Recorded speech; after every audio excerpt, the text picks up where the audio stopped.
Favorite one.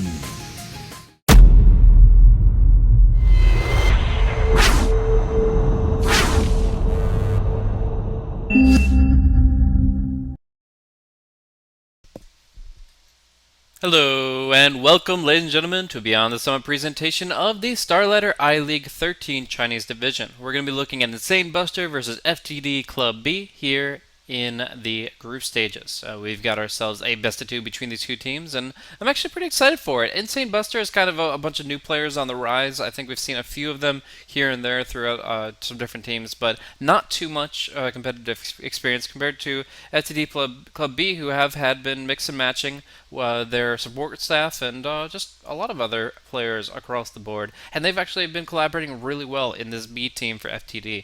I've been enjoying seeing them rock the group stages so far here in Starladder, and so far it's been pretty up and up for them. I think they're going to be doing really well going into Phase 2. But let's go ahead and jump into the draft and see how this game is going to play out.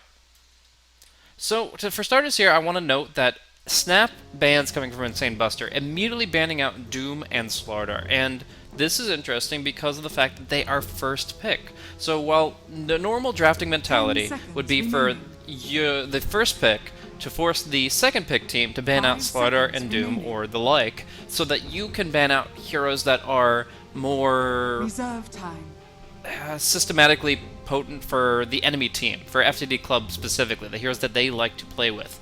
You usually take advantage of that because the enemy is definitely forced to ban Doom. He's still really strong, and then the Slaughter is a very high tier pick as well. If they don't, then obviously you get one of those two.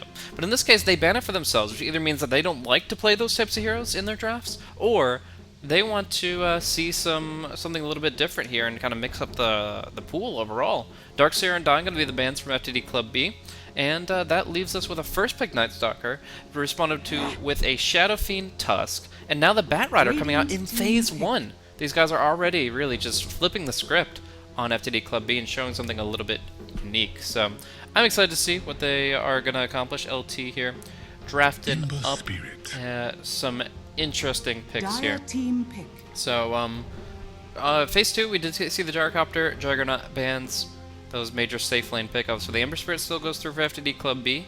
They're pretty confident in running Ember safe and Shadow Fiend mid. And then TA and Quap are actually the bans from FTD.B as they're focusing on winning out that mid matchup. They know that Templar Assassin, or in particular, is going to have a good time against Shadow Fiend, but Queen of Pain is stronger because of the Night Stalker pickup. When you have Shadow Strike and Void to gank on the SF, you can run him down with kills left, right, and center. What I'm interested in is that the Spirit Breaker actually hasn't been picked up yet. Pretty strong against both teams. It's hard to get a Void on the Spirit Breaker if you're not already lining it up.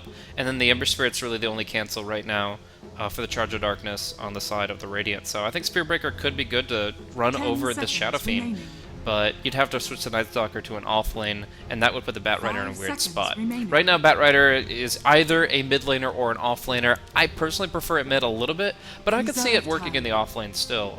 You have to have a good laning phase. You don't get to fall back into the jungle, but if you have a little bit of support down there, you get some good wards to block out the Radiant spawn camps, that's going to be a pretty good time for you.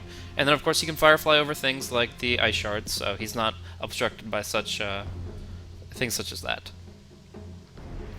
For those that actually don't know, the drafter here for Insane Buster, LT, he actually played for Energy Pacemaker Gaming. So if anybody watched EP, they actually did some good work throughout, I believe, like TI qualifiers and stuff like that.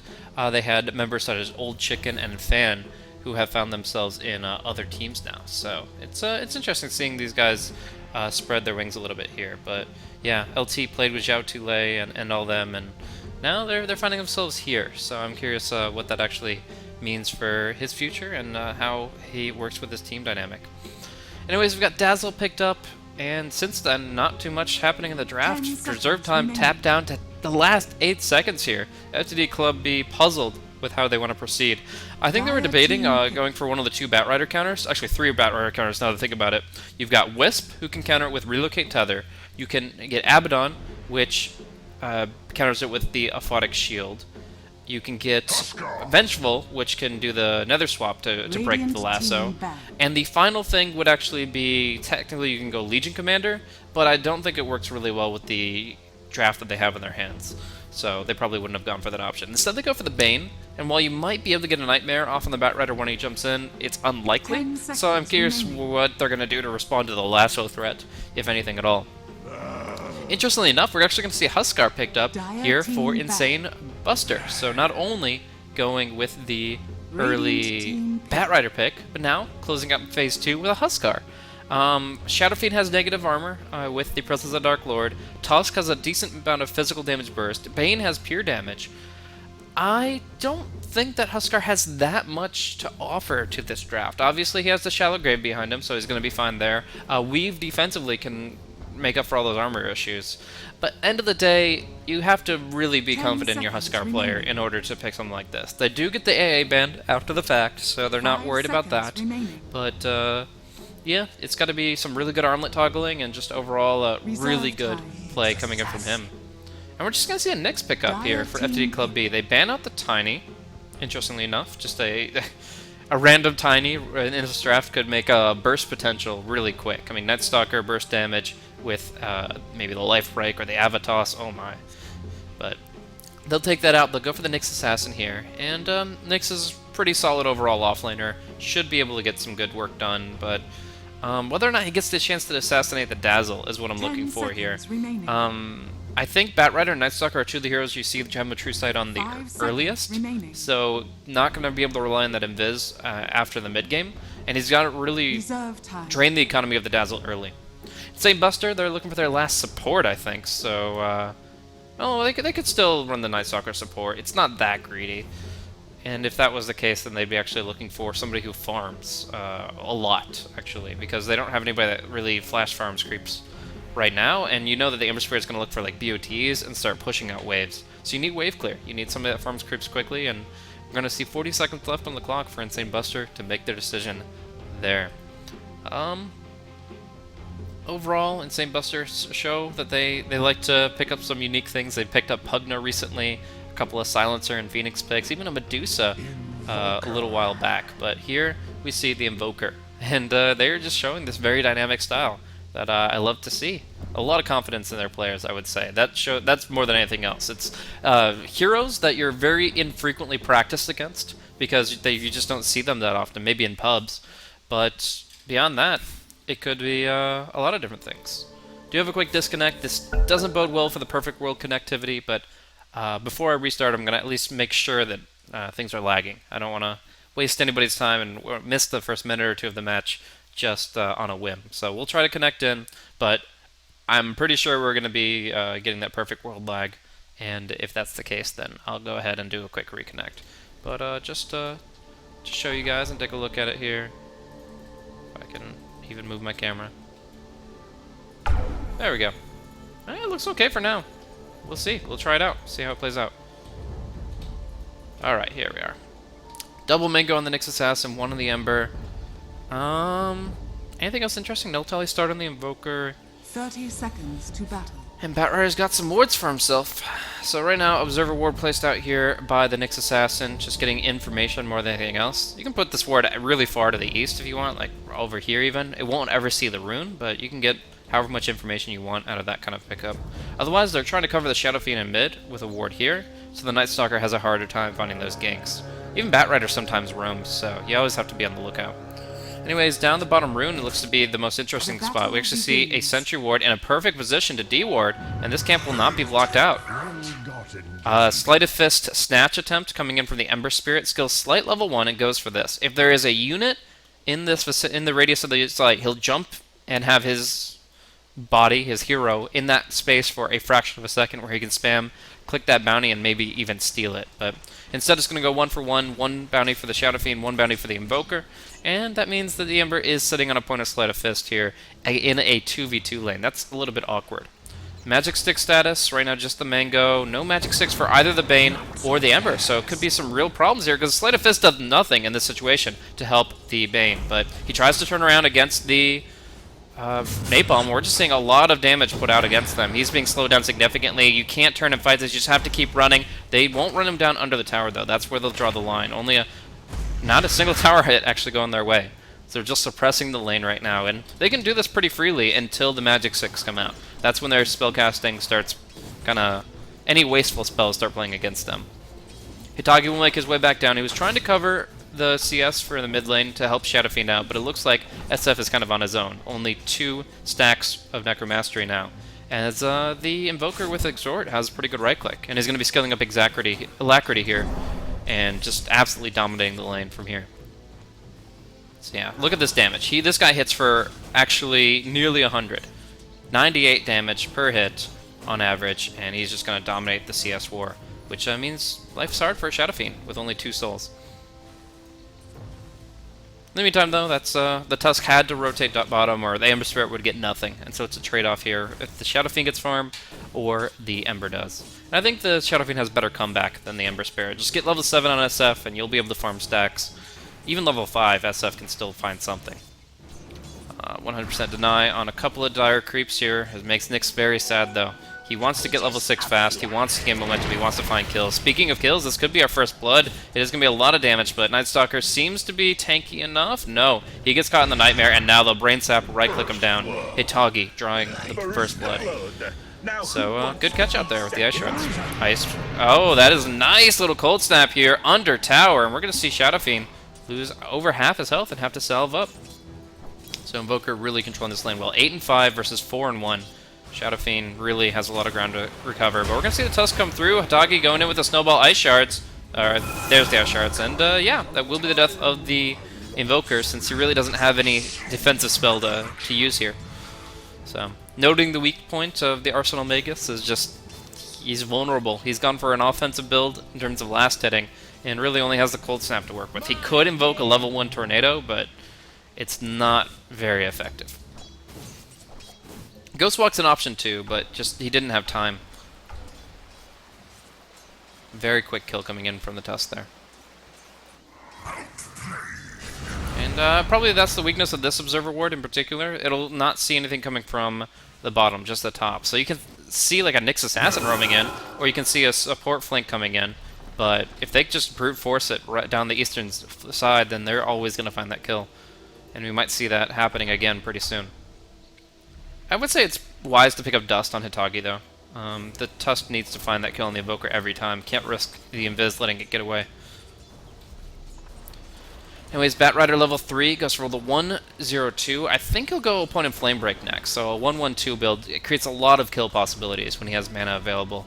In the meantime, though, Magic Stick is up for the Ember, but the Bane is just going for the boots, and not even upgrading the Courier yet. It's 4 minutes in. Dire has a Flying Courier, but Radiant does not.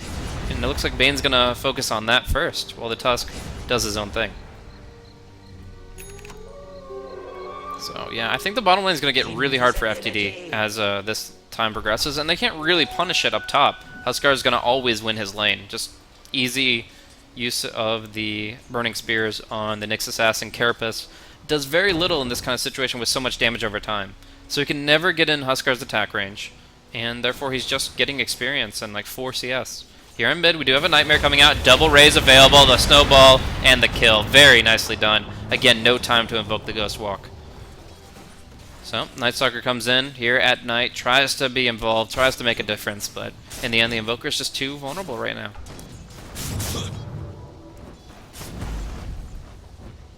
Another thing about this ward is it doesn't even see the enemy high ground, so you can have people posturing up here at night, and that's problematic. Cole really just has to start babysitting mid. And a huge stack coming out. They string the creeps out, and they are able to find a really nice stack here. That's a quad stack for the Shadow Fiend on his hard camp, which he'll be farming up very, very soon. M31, the Batrider with the Tranquil Boots. Now pretty much independent. As long as you got Tranquils, you're able to get out to the creep wave, but it looks like he's a little bit worried about getting picked off by the Snowball initiation. But we're going to actually see that initiation change gears, look up top. There is no Ice Shards here, but they do have 2 stuns. I thought I saw another TP, but Bane must have... no, never mind. Just those 2. Short-sighted of you. If I can't have So James is taking the lane while Shadow Fiend goes around the jungle. He's just looking for level 7. One more creep kill, he gets level 7, and then he takes his hard camp. And this is going to give Bane his early Fiend's Grip. And we're going to see Nyx Assassin, nice usage of the Spike Carapace there on the life break. Normally, what you'll see is the Huskar go for one Burning Spear attack and then go for the Life Break, and the Carapace will likely reflect just a Piddly spell instead of the Life Break itself. But now Huskar reflects it then and there, and takes a lot more damage than he normally would. So good usage there from the Nyx Assassin.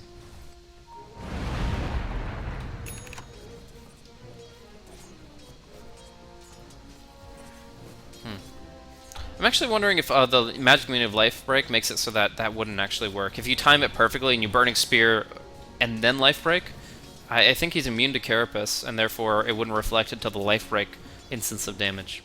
I'll have to test that out later.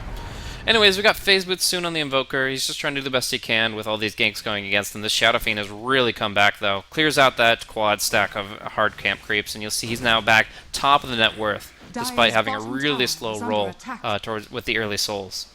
Up top, they've got the Tusken Ball, but since he's only level 3, I think he can kill a Dazzle, but it's very unlikely you'll kill a Huskar, especially with the Shallow Grave waiting.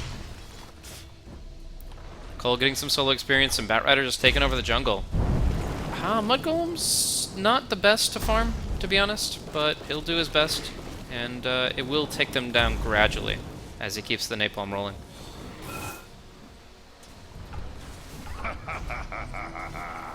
So, early Courier just going to bring out the armlet here for the Huskar. It looks like he has no Gloves of Haste. He'll get that from the side shop shortly. And there you go. Got it. Whose blades are those? Oh, that's the Phase Boots skip.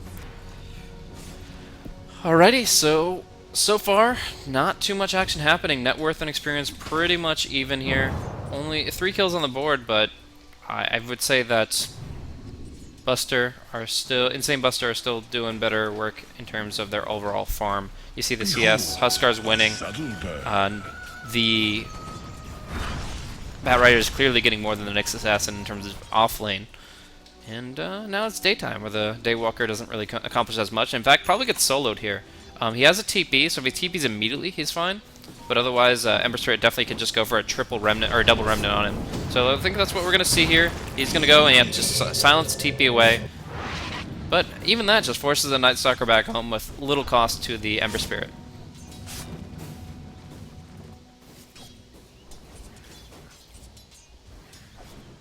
Okay, converging here with a smoke play. They couldn't really go for Roshan, but it looks like they want to kill somebody as soon as they TP bottom. They expect somebody to TP against the Ember Spirit. That's a very reasonable thing to happen. It's just going to be the Night Stalker running bottom, but +1 should be coming soon. Batrider, yeah, he's getting his mana up. He should be the one to TP. But now they see the Shadow Fiend, although the Tusk is still under smoke. So how many heroes do they plan to rotate for this? Atagi, now visible to the Dire, so that Snowball won't catch them off guard. Arcane Boots up for Nyx. A lot of mana to work with, as he has the 2 Mangoes as backups. Means he can just start Vendettaing around, scout out the stacks of the Batrider, and maybe even find a killing flank. Dire's bottom tower has fallen. So the reason the Nyx Assassin pick is actually strong here is because you can actually get some good stuns against the Batrider. All you do when the Batrider goes in for his pickoff, the normal Batrider pickoff is blinking in, going for the Flaming Lasso, and Fire flying away, possibly with a Force Staff. But if you use Firefly to get over cliffs and such, then you're going to be leaving a trail of flame, which the Nyx can just sit in, pop Carapace, and stun you at least once. Then he follows it up with the Impale, and you really don't change the positioning of that target. You just lock them down for a short time span. And so that's pretty good. And the Life Break again reflected here. So Nyx now actually can go pretty hard on the Huskar, but he still has that armlet. He still has the Inner Vitality, so it wouldn't be the right play. Considering it, he really needs a +1, and I don't think that's going to surprise people, because this Observer Ward would see it. This Tire Vision is actually pretty insane right now. Ember Spirit's got his BOTs. Looking over at overall net worth, though, it's going to be Shadow Fiend that's the top dog. He is picking up a mech, right? Yep. Buckler already acquired. And that's what I was talking about. Nyx moving in for the stacks, but he's just going to pat M31 on the back. Not even. And then just go ahead and maybe reconvene with some allies. So, low impact from the Night Stalker, but he'll give them some good vision control later. The Dazzle here is only level 5, but that's still better than you'd normally see. in a more difficult laning phase. Mech advantage is going to be something that FTD want to take advantage of, though. They want to push when they have that mechanism, and they want to really exploit the fact that there's going to be no mech on the Dire for a very long time, if at all. Yeah, the Huskar's going for the helm of the Dominator, so no mech from him.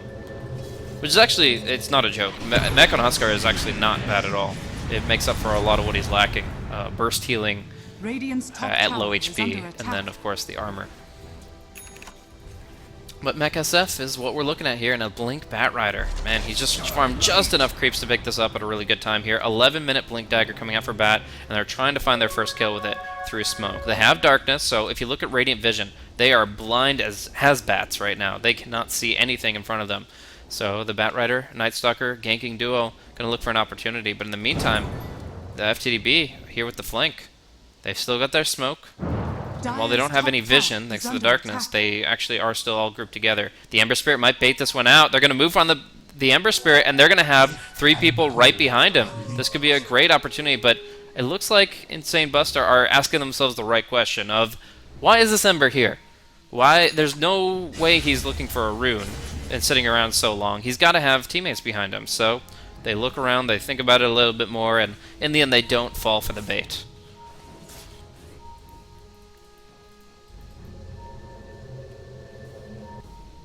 So, Earn for Tusk, Dominator up for Huskar, so you can keep doing Huskar things. You can actually solo Roshan with just these 2 items alone, but I'm assuming FTD will try to keep like a remnant in the pit or something to keep tabs on that. Dire's top tower is under attack. Yeah, Force Staff for the Invoker, pretty good pickup just to open with. You're always going to have a bunch of people just running over. He's the highest priority kill target. So the Invoker needs to be able to disengage away from all these disables and maybe through Ice Shards or Searing Chains. So it'll be a good pickup for him. And in the meantime, it looks like the Nyx is rapidly approaching his Blink Dagger of his own. 860 gold after picking up the Arcanes. That's not too shabby at all. But really, overall, just low kill contact. Both teams have tons of kill potential, and I think both sides are just mutually respecting the other's ability to turn the fight against them. Overall, I would say passivity favors the Radiant for the moment, but I think Dire are just waiting for a power spike. When they get a little bit stronger, they can build themselves up and start taking better fights. For now, FTD, they're just in a farm fest, or at least they intend to be. Ember's been just kind of chilling here for a while. So, one thing to note is this Invoker didn't go for Midas. Passivity would be better for Insane Buster if they had a Midas on the Invoker and were building him up. But because he's just going for Force Staff and looking to avoid a quick kill, it does mean that he's not going to be able to profit as much over time. And Midas is actually a really important item on Invoker, so the fact that he's skipping it is a very intentional decision, and while it does help his combat potential now, as he can Force Staff the Batrider to help for the pickoff, or he can Force Staff himself to keep himself alive, it still means that they are lacking in some capacities. And they really don't have the late game by comparison.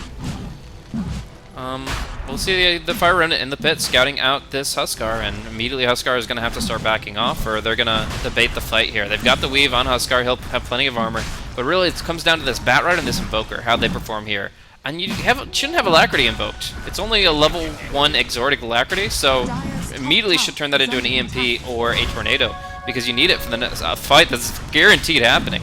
There's no Sentry Ward in play right now, so we're going to see the Nyx Assassin move in freely, try to assassinate, and the Invoker should be the kill target. But he's got that Force Staff forcing away from the Snowball, and that means the fight's going to break down at the bottom rune. An early grave coming out on the Huskar, but he's just going to keep on fighting, goes for the Armlet and the Inner Vit, and he should be able to fight through it all.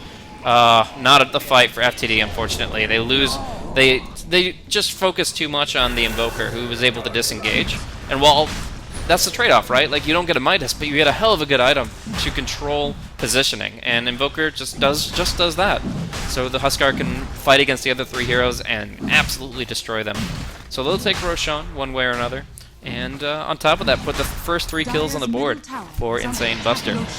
Now this is their next power spike. For the next 5 minutes, they're so much stronger than FTD, it's ridiculous. There's no way you kill Huskar twice. And so he's just going to be forcing down towers as quick as can be.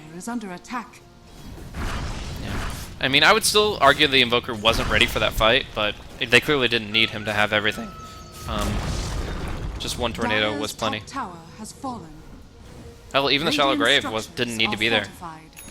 Huskar just a pretty solid fourth pick here. The next counter is the Bat, but only slightly a hindrance to the Huskar with that Vendetta Strike. Honestly, I would have preferred them to shift the Tusk into the offlane and farm up the Silver Edge on that hero. And then go for some magical damage on an offlaner or something. But, you know, there's a lot of ways to try to address the threats, and this is FTD.B's best attempt. Invoker, is he going back for the hit Midas? It looks like he is. Interesting decision, and it obviously paid off. Like, he won them the fight by just keeping them away and kiting them with the Force Staff. So if he can go back for the Midas, still he gets to have the Hand of Midas, he can have his cake and eat it too.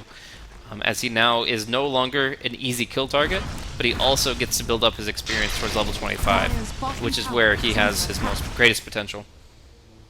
Now we're going to see what looks like Hitagi just moving into ward over here, and instead he's actually looking for a gank opportunity with the help of the Nyx Assassin. But it's unlikely they'll just go for a single TP. They've got an Aegis, so they want to keep 5-manning. That ward does get dropped down in a pretty good position here, and we'll see if they can find a gank with that later. For now, though, the Radiant top tower has fallen. Midas is in the hands of the Invoker, and the SF and the Ember aren't finding the best trade here, though they are doing the best they can. Sanj, probably into Halberd. The evasion's great, and honestly the disarm is one of the better things against heroes like Ember Spirit. Sometimes you use it in the SF too. And they're gonna just they cannot trade bases. They can't do that. They don't have enough damage. Even though Huskar doesn't really attack that fast with Alacrity, or he doesn't crush buildings that hard, just with his armlet and with Alacrity, he's still going to be able to take down this tower a little bit faster. Now, we are seeing things like the Bane's Nightmare coming in, but he hasn't skilled Enfeeble. And we are just seeing this two-man squad take a single tower, but suddenly coming in the Bat Rider, he's going to be able to pull the Shadow Fiend away. And we're actually going to see a fight break out on the top lane as well. While the Shadow Fiend can't TP in to help, we're going to see the Tusk go down, have to buy back, and the Nyx Assassin has fallen as well. He got, I think, offensively force-staffed into a really bad position. There's no way he would choose to be that far forward with this under the Sentry Ward. So he got caught by the Sentry Ward, force-staffed forward, and gets killed off. But bottom lane, there is some damage coming into this melee racks, and the Bat Rider is really low on HP. Invoker has rotated over, though. They're going to make sure these racks stand. In the meantime, up top, looks like Insane Buster have been repelled by the sunlight. But they've taken the melee racks, and that's the difference there. Sure, unmolested, Shadow Fiend and Ember Spirit can do a little bit more tower DPS, thanks to the Bane's Nightmares and stuff, but honestly, they lost out on this trade. Although it's really hard to fight into Aegis, it's still an ineffectual defense as they split their damage on the range and the melee. If they just focused the range, they would have had it. If they just focused the melee, I'm not sure. But end of the day, they split their damage, and both stand. And Huskar still has the Aegis for a little bit here. It's actually going to be expiring in just a minute, so 65 seconds, probably not going to be a timing window they can really push for. I don't know. Overall, I think FTD didn't want to risk the 5-on-5. They knew that they were at a disadvantage because this is where the Aegis becomes so important on the Huskar. He just goes in halfway to your fountain and just zones you out from there. You can't fight into that easily. You can't kill him twice. So I can understand why they made the decision they did, but end of the day, it is them losing out a little bit here. And we're seeing just overall the graphs reflecting that. 4,200 net worth, over 1,000 experience. Still favoring Insane Buster, but hey, if you can keep split pushing and find a Rax a little bit later, still might be worthwhile.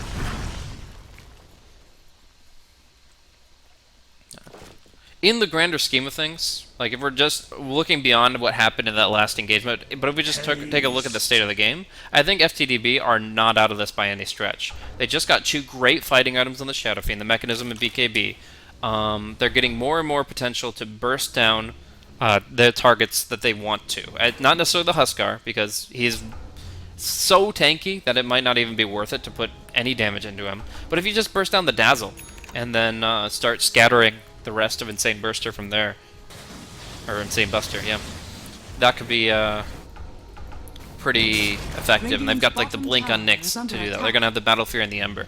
So the way I see it, they are. It's not just that they traded one Rax in a tier 3 for a tier 3. Is that they're only one Rax down, and we're about to see the first Aegis go away. Yeah, the first Aegis is now gone. So we're gonna see that Insane Buster have to start really pressing for a little bit more momentum now. They have more to get accomplished in the next 5 minutes than FTD. FTD can just rest on their laurels, split push, farm the waves out as quick as possible, and just overall feel pretty good about themselves. They're pushing mid, they're pushing top, but now this is where it's kind of make or break time. Insane Buster doesn't have the Aegis, but they still have Huskar on the high ground. We've racking up a bonus armor of plus 25, but we're going to see Nyx jump in, take out about half his HP. The Shallow Grave is going to come out with the Fiend's Grip here. So there's going to be the Huskar that will back off, pop his armor, and maybe look to go even further in. We'll see as Tusk gets taken out really quickly, but the BKB, huge Requiem coming out, and Nyx kills off the Huskar with that Vendetta. So great usage of the final physical damage burst, and that's going to just knock them all out, taking down the Night Stalker and the Huskar. The Tusk kind of suicidal play, but it worked out the way they needed it to. He didn't do any damage there, actually. Just got completely caught out, but all the same. Really good damage coming in with the Shadow Fiend Requiem, and of course the follow-through from the Nyx Assassin. That's what they needed. So, they'll hold their bottom lane, and that's really... I mean, people will say it was like a foolhardy approach to go in without Aegis, but they really... I think the Dire feel like they're on the clock. Insane Buster don't have a great lineup as the game progresses. Sure, level 25 Invoker is amazing. Bat Rider is a great late game hero too, but their damage is not scalable, is the best way I can put it. Their late game disable and control spells are amazing, but their damage output is going to get weaker and weaker. We're actually going to see here Gem on the Night Stalker, so Nyx has to play very carefully here. One thing that is helping the Dire is that they do have still 2 Midases. Invoker has found himself level 13 up his Hand of Midas, and Night Stalker, I think that's his second transmute there. So you'll see an overall experience advantage actually swing thanks to those kills. Net worth still kind of lagging behind.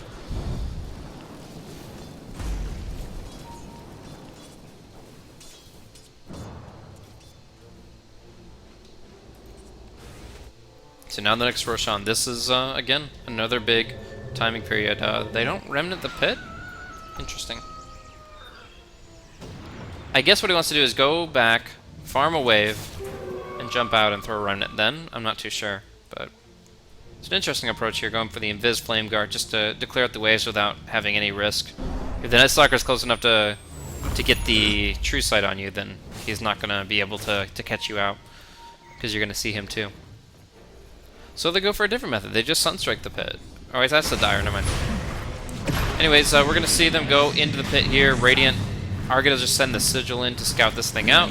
And this definitely should be a heavily contested Roshan. The big problem here is mana on the Ember, but he's gotten enough just with the rune refill, the bounty rune picked up on the top. So, it's a Roshan that will not be contested, actually. They were really afraid of the Bat Rider pulling somebody up on the cliff, and of course, fighting Invoker in a choke point. Those 2 factors make it hard to contest, and they'll just let it go. But now is a time where, like, I've been leading up to this for a long, long time. I feel like they were too weak to fight up top. FTD was too weak to fight up top. Insane Buster were too weak to fight down bottom. But now, with the Aegis and with the Satanic, it's actually almost impossible for FTD.B to hold in this position. Like, they have to completely ignore the Huskar and just fight around him, even despite him doing so much damage. They're going to have to buy back for this as well, so you're going to have to keep an eye on the 3 buybacks they do have available. It is interesting, however, that the Huskar is not picking up a Reaver just yet. He has 700 gold short, but they're going in first before he even gets to pick up such a key item. But takes at least a tier 3, the Alacrity helping out here. I think did they still have a Wolf? Oh, they go in the backline, kill off the Dazzle. There's the Assassination Squad I was talking about with that Blink Dagger on Nyx. They will just go ahead and Requiem with the Fiend's Grip on Huskar, right-click him down, but they're really not focusing him at all. He has that Aegis. They don't want to pop it at this stage in the fight, and they've lost their Ember Spirit on the backline. Hitagi now in some real trouble as well, getting right-click down, but he will Glimmer Cape away and pop a Healing Salve, of all things. Now Huskar has the Satanic, just got it off the Courier, and goes in on the Barracks. So now he's got massive lifesteal. This does not cost any mana. So unless something awkward happens, he should be able to sustain through the next fight. He might just lifesteal off the Centaurs here. Okay, he's going to do it on to... Oh! Well, we're going to see a little stun here, mana burn. And that's during the Satanic. He actually doesn't get much out of the Satanic, just 2 hits in there. And they're going to even Nightmare him now. They're just kind of trying to ignore him as best they can and wait out the Aegis. They Fiend's Gripped him last fight, they'll Nightmare him this one, and they'll just try to ignore him and focus everybody else. Right now they're poking and prodding, looking for an easier pick. It's going to be the Invoker that they want to focus down. The Night Stalker falls, the Gem hits the deck, and finally they do Brain Sap to pop the Huskar's second life. He doesn't have a Blink Dagger. They do have a Force Staff, but it's on cooldown, which means Huskar has to fight up against so many disables. Those Shallow Grave, and he'll keep fighting, but in the end, he's got to get this Satanic out. Inner Vitality Satanic is going to be his saving grace here. He goes ahead, right-clicks down. The Shadow Fiend is now back at half HP. The Shadow Fiend being the main source of damage against him. It's going to be hard for FTD.B to finish this one off. M31 pops the BKB in the backline, and is getting his lasso back off. The lasso killed off Ember once. Can it do it again? He'll get the lasso and pull him out of the base here. Huskar will focus him down, and that is going to be the second death of the Ember Spirit to that flaming lasso. Shadow Fiend buys back, trying to do what he can. It might be enough to kill off the Huskar. It will be a 522 gold bounty spilled by the Shadow Fiend with buyback penalty. That is with buyback penalty that he loses that. It otherwise would have been closer to 1,500 gold out of the Huskar's pocket, as he's just so big. But alas, we're gonna see. Shadow Fiend, don't farm those. Those are not okay. He wants 8 gold, 8 and 10 gold creep bounties. Why not? But you know. Anyways, they repelled them. That's more important than anything else right now, is they will repel them, they will hold their mid lane, even against the Satanic. That was, I would say, the strongest point Insane Buster has been this entire game. They take the bottom lane of Rax. I think they get a little bit more damage on the top, not really. But they only force 1 buyback, and that doesn't set the Shadow Fiend back that much. If he just focuses on physical damage now, I think that they can maybe deal with this Huskar. Glimmer Cape even. Wow. I'm not sold on that. I liked the idea of the Force Staff into Midas. I think Phase Drum is great on the hero. Heck, I'll even go along with the Orchid, since the Ember Spirit can't do anything about it. But I stopped being a believer in this Invoker build when he picks up the Glimmer Cape. Like, he is now 6-slotted, but most of his items are about 2k in value. 1,500, I think it's 1,850. But at least the Orchid, like I said, I'm a believer in that one, as he's going to drop it here. Actually getting baited in, the Nyx Assassin comes in, and Ember Spirit will now have his spell casting available, but they don't have detection. And it looks like he'll just actually lose out. No, the Glimmer Cape's not enough to get him away. Invoker will fall, and the Dire can't get in close enough and fast enough to help him out. We're going to see James just pop himself away with the Glimmer Cape, but I think there's detection. Yeah, the Geometry Sight is on the Bat Rider, so the Bane will be run down. And in the meantime, we're going to see the Huskar jump very deep here, trying to kill off the Ember Spirit, who has no remnants left. But there's going to be a Huskar, kind of lagging out there, but he is going to be disabled momentarily, now going hard onto the Nyx Assassin. You just can't kite this guy. He'll keep jumping on you. And in this, they pick up 2 for 1. So I guess the one thing I can say about the Glimmer Cape there is it did buy some extra time. He would have been dead a lot sooner, and that fight wouldn't have happened the same way. But Nyx buys back, and they're going to look to hold the high ground once more. Battle Fury and crit, allowing him to just slice and dice this creep wave rapidly. But yeah. The Orchid's nice for solo picks. It's a really good in Wex Invoker in general, but it's usually an item you want to get first. Getting it at this stage, you're going to have less pick-off opportunities in general. And of course, you already had the Crippling Fear and the Night Stalker, though that's a lot harder to get in range for than a Ghost Walking Force Staffing Invoker. Anyways, I think right now M31 really want to pick off, but they have no Dire Observer Ward, and they have no Aghanim's on the Night Stalker. So actually getting intel as far as where somebody's positioned in order to pick them off is not really common. There's even this Observer Ward seeing the movements here from the outside of the base, so they're going to know where they need to position. And actually there's a weave defensively. It looks like they're going to go for the siege here. The last one will just pull the Nyx Assassin out, and they'll silence and kill off the Nyx Assassin who just bought back. That is going to be a buyback death on the Nyx Assassin. Now they can just focus down the carries. Ember Spirit on the back line here doing what he can, but he's going to be focused down. Oh, the Tornado should deliver the killing blow. In fact, it's going to be Ember buying back, doing what he can, but Shadow Fiend is now the main target. Popping his BKB and mech, but it won't be enough to keep him alive. Huskar is still alive and kicking, and the Ember just can't do enough single target damage. He's got to get the Slight on the creep wave here, and that's what's going to happen with the Nightmare. Going for the Slight, looking for the crits, but it doesn't happen. Only one crit in the bunch, and it's a lesser crit at that. So there it is. GG is called. That's going to be the remaining racks falling to the Huskar, as honestly FTD just didn't have enough single target kill potential. The dieback on the Nyx Assassin there loses them the Vendetta, which loses them their ability to bring down the Huskar. It was really a close game. FTD showed multiple times over that they were willing and able to bring it back from the brink, using their high ground defense skills. All they needed to just bring down one or two heroes. They isolated the Dazzle in one fight. They isolated the Invoker in another. Really good play there.